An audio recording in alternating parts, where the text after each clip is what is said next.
నారా లోకేష్ నిన్న మొన్నటి వరకు కూడా రాజకీయంగా అనేక విమర్శలు ఎదుర్కొని నేడు రాష్ట్ర ప్రజల నుంచి ప్రశంసలు పొందుతున్నటువంటి నేతగా చెప్పుకోవచ్చు. మంత్రిగా బాధ్యతలు స్వీకరించిన తర్వాత విద్యా వ్యవస్థలో సమూల మార్పులకు కృషి చేస్తున్నారు, మనందరికీ తెలుసు.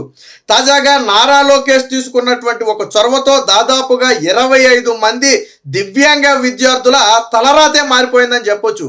ఏదైతే జేఈఈ అడ్వాన్స్డ్లో మంచి మార్కులు సాధించి వివిధ ప్రముఖ ఎన్ఐటి, ఐఐటి, ట్రిపుల్ ఐటి వంటి కాలేజీల్లో సీట్లు సంపాదించారో, కానీ ఆ చిన్న మిస్టేక్ వల్ల వాళ్ళు సీట్లు కోల్పోయే పరిస్థితి కాదు, దాదాపుగా ఆ విద్యార్థులందరూ కూడా ఆశలు వదిలేసుకున్నారు. అలాంటి సమయంలో విషయం తెలుసుకున్నటువంటి నారా లోకేష్ వారికి అండగా నేనున్నానని భరోసా ఇస్తూ వెనువెంటనే వారందరూ కూడా మళ్ళీ తిరిగి సీట్లు సంపాదించడంలో కీలకంగా వ్యవహరించారు. దీంతో కేవలం ఆ విద్యార్థుల తల్లిదండ్రులే కాదు, విషయం తెలుసుకున్నటువంటి రాష్ట్ర ప్రజలందరూ కూడా హర్షం వ్యక్తం చేస్తున్నటువంటి పరిస్థితి. ఒక మంత్రి ఇంత చాకచక్యంగా ఇంత చొరవగా పనిచేస్తే ఇంకా ఇలాంటి అనేక సమస్యలను అధిగమించి ఎంతో మంది ఉన్నత శిఖరాలను అధిరోహిస్తారని చెప్పి వాళ్ళందరూ చెప్పే పరిస్థితి. ఎందుకంటే ఎన్ఐటి, ఐఐటి లాంటి సంస్థల్లో సీటు సంపాదించడం అనేది ఎంత కష్టమో మనందరికీ తెలుసు. ఆ విద్యార్థులు ఎంత మెరిట్ ఉంటే వాళ్ళందరూ కష్టపడి ఆ సీటు సంపాదిస్తారో మనకు తెలుసు. అయితే తాజాగా ఒక చిన్న సమస్య వచ్చింది వాళ్ళందరికీ. ఏంటంటే ఇప్పుడు కొత్తగా పెట్టినటువంటి ఒక కొత్త నిబంధనల ప్రకారం ఆ కౌన్సిలింగ్లో వీళ్ళందరూ సీట్లు సంపాదించి సర్టిఫికేట్లు వెరిఫికేషన్ సమయంలో ఒక చిన్న మిస్టేక్ వచ్చింది. ఏంటంటే వీళ్ళ ఇంటర్మీడియట్ ఆ సబ్జెక్టులకు సంబంధించి దివ్యాంగ విద్యార్థులకు ఒక వెసులుబాటు ఉంది. ఏంటంటే 2 సబ్జెక్టులలో ఒకదాన్ని ఆప్షనల్గా వదిలేయచ్చు, తెలుగు ఇంగ్లీష్లో ఒకదాన్ని ఆప్షనల్గా వదిలేయచ్చు, ఒకదాన్ని మాత్రమే రాయాలా. సో ఇక్కడ కూడా అలాగే రాశారు. ఈ ఆప్షనల్గా వదిలేసిన దాంట్లో ఏమని వేస్తారంటే ఈ అని సర్టిఫికేట్లో పెడతారు, అంటే ఎగ్జామ్షన్ అని చెప్పి దాని యొక్క అర్థం. అయితే ఇప్పుడు కొత్తగా పెట్టిన నిబంధనల ప్రకారం జేఈకి సంబంధించి ఆ ర్యాంకు సాధించిన ఎవరైనా సరే ఐఐటీలో కానీ ట్రిపుల్ ఐటీలో కానీ సీటు సంపాదించాలంటే 5 సబ్జెక్టులకు సంబంధించిన మార్కు మెమోలో ఉండాలి. వాస్తవానికి ఈ ఎగ్జామ్షన్ తీసేసినప్పటికీ కూడా 5 సబ్జెక్టులు ఉంటాయి. కాకపోతే మన దగ్గర మ్యాథ్స్ ఏ, మ్యాథ్స్ బి అని 2 రకాలుగా విడదీసి రాస్తారు, వాటితో కలుపుకుంటే 5 అవుద్ది. కానీ అక్కడ ఏం చేశారు వాళ్ళు, ఆ రెండింటినీ కలిపి ఒక మ్యాథ్స్ సబ్జెక్టుగానే పరిగణించారు. దాంతో ఏమైంది, 4 సబ్జెక్టులు మాత్రమే అయ్యాయి, మరొక సబ్జెక్టు కావాల్సి వచ్చింది. అంటే ఈ ఎగ్జామ్షన్ కింద వదిలేసినటువంటి సబ్జెక్టుకి కూడా మార్కులు ఉంటేనే మేము సీటు ఇస్తామని చెప్పి ఆ ఐఐటికి సంబంధించిన సంస్థలన్నీ కూడా చెప్పడంతో ఆ పృథ్వీ సత్యదేవ్ అనే ఒక దివ్యాంగుడు, ఆ విజయవాడకు చెందినటువంటి వ్యక్తి 170వ ర్యాంకు సాధించడం జరిగింది దివ్యాంగుల కోటాలో. సో చెన్నై ఐఐటిలో తనకు సీట్ వస్తుందని భావించాడు. బట్ సర్టిఫికేట్ వెరిఫికేషన్ సమయంలో వాళ్ళు చెప్పిన మాట చూసి షాక్ అయ్యారు. ఇప్పటికిప్పుడు మన సర్టిఫికేట్లో రాయని సబ్జెక్టుకి మార్కులు ఎలా వస్తాయి మనందరికీ తెలుసు కదా. అసలు ఇది హైలీ ఇంపాసిబుల్, పైగా సమయం అనేది ఎక్కువగా ఉండదు పెద్దగా ఆ కౌన్సిలింగ్కి సంబంధించి. దీంతో దాదాపుగా ఆశలు వదిలేసుకున్నారు. బట్ ఏదో ఒక చిన్న ఆశతో నారా లోకేష్ గారి దృష్టికి ఈ విషయం తీసుకెళ్తే ఆయన ఏమన్నా సహాయం చేస్తారనే ఒక ఉద్దేశంతో నారా లోకేష్ గారి నెంబర్ తెలుసుకుని ఒక వాట్సాప్ మెసేజ్ చేస్తే లోకేష్ గారు మంత్రిగా ఉండి అంత బిజీగా ఉండి కూడా ఆ మెసేజ్ను చూడగానే వెంటనే స్పందించి వెంటనే ఆ వ్యక్తికి ఫోన్ చేసి వాళ్ళ తల్లిదండ్రులతో కూడా మాట్లాడి ఏంటి అసలు విషయం, వాళ్ళు ఏం అడిగారు, ఏం కావాలనే దాని మీద ఆరాధిస్తే తెలిసింది ఏంటంటే ఈ ఎగ్జామ్షన్ అనే ఏదైతే సబ్జెక్ట్ ఉందో దానికి మార్కులు ఉంటేనే వాళ్ళు సీట్ ఇస్తారని తెలియటంతో వెంటనే అధికారులకు ఆదేశాలు జారీ చేశారు.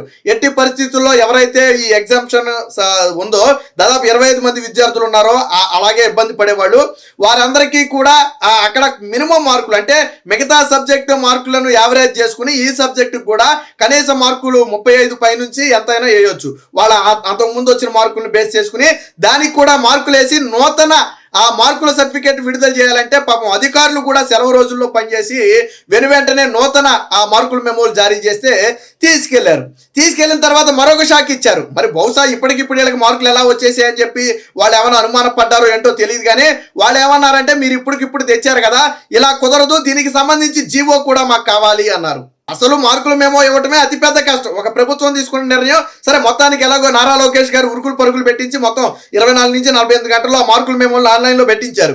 కానీ ఇప్పుడు ఏమన్నారు, వీళ్ళు జీవో కావాలని మళ్ళీ అడిగారు. జీవో అనేది అంత ఆషామాషిగా అయ్యే వ్యవహారం కాదు. దాన్ని మళ్ళీ నారా లోకేష్ గారి దృష్టికి తెచ్చారు. ఎందుకంటే ఇచ్చిన మార్కుల మెమోలు కూడా ఉపయోగపడకుండా పోయే పరిస్థితి ఈ జీవో లేకపోతే.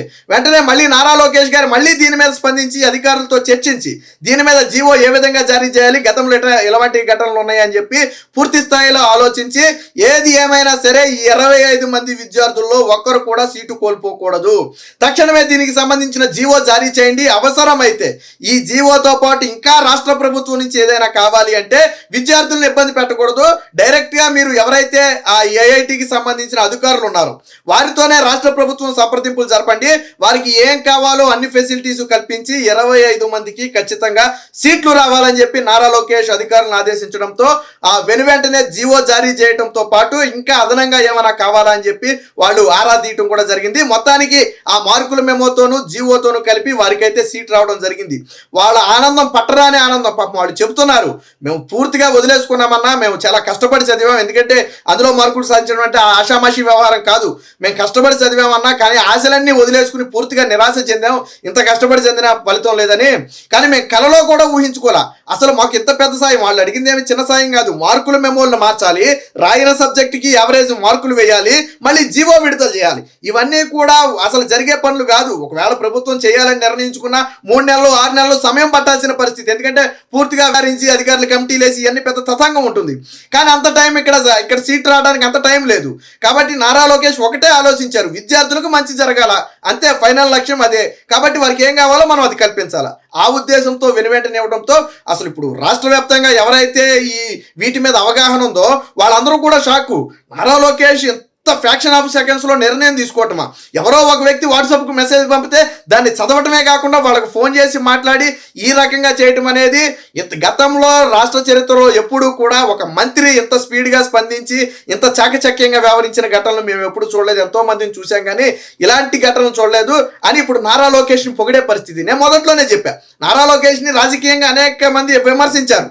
బట్ ఆ విమర్శల వెనక అవన్నీ రాజకీయ విమర్శలే. ఏదో నారా లోకేష్ ని ఇబ్బంది పెట్టాలి, తెలుగుదేశం పార్టీని ఇబ్బంది పెట్టాలి, చంద్రబాబు గారిని ఇబ్బంది పెట్టాలనే లక్ష్యం తప్ప అందులో వాస్తవం కాదు. నారా లోకేష్ గారు స్టాన్ఫోర్డ్ యూనివర్సిటీలో చదువు వచ్చాడు. ఆయనకు చదువు విలువ తెలుసు, ఎందుకంటే ఆయన కూడా ఒక ప్రతిష్టాత్మకమైనటువంటి స్టాన్ఫోర్డ్ యూనివర్సిటీలో చదువు వచ్చాడు కాబట్టి ఆయనకు విలువ తెలుసు. కాబట్టి విద్యార్థులు ఎంత కష్టపడ్డారు, ఎంత శ్రమ పడ్డారు, ఈ రోజు సీట్లు రాకపోతే వాళ్ళ భవిష్యత్తు ఏమవుతుంది, వాళ్ళు ఎంత బాధపడతారు, వాళ్ళ కుటుంబం ఎంత సఫర్ అవుద్ది అని అన్ని రకాలుగా ఆలోచించిన వ్యక్తి. కాబట్టే ఎటువంటి సమస్య లేకుండా ఫ్రాక్షన్ ఆఫ్ సెకండ్స్ లో నిర్ణయం తీసుకోవడమే కాకుండా రాష్ట్ర అధికారులు మొత్తాన్ని కూడా అప్రమత్తం చేసి ఇక విద్యార్థులు అటు ఇటు తిరగటం కాదు, మీరే ఐఐటి అధికారులతో మాట్లాడండి, వాళ్ళకి ఏం కావాలో రాష్ట్ర ప్రభుత్వం నుంచి అడగండి, అడిగి అన్ని సహాయాలు అందించాలి. ఎట్టి పరిస్థితుల్లో ఒక విద్యార్థి కూడా సీటు కోల్పోకూడదని చెప్పడమే కాకుండా దీన్ని ప్రత్యక్షంగా నారా లోకేష్ గారే పర్యవేక్షించడంతోనే 24 గంటల నుంచి 48 గంటల్లోనే ఈ తతంగం మొత్తం కూడా పూర్తయింది.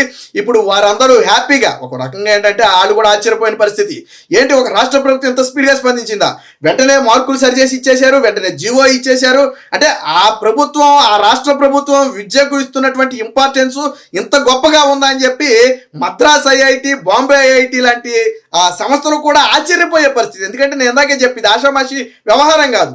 సో నారా లోకేష్ గొప్పతనం అది.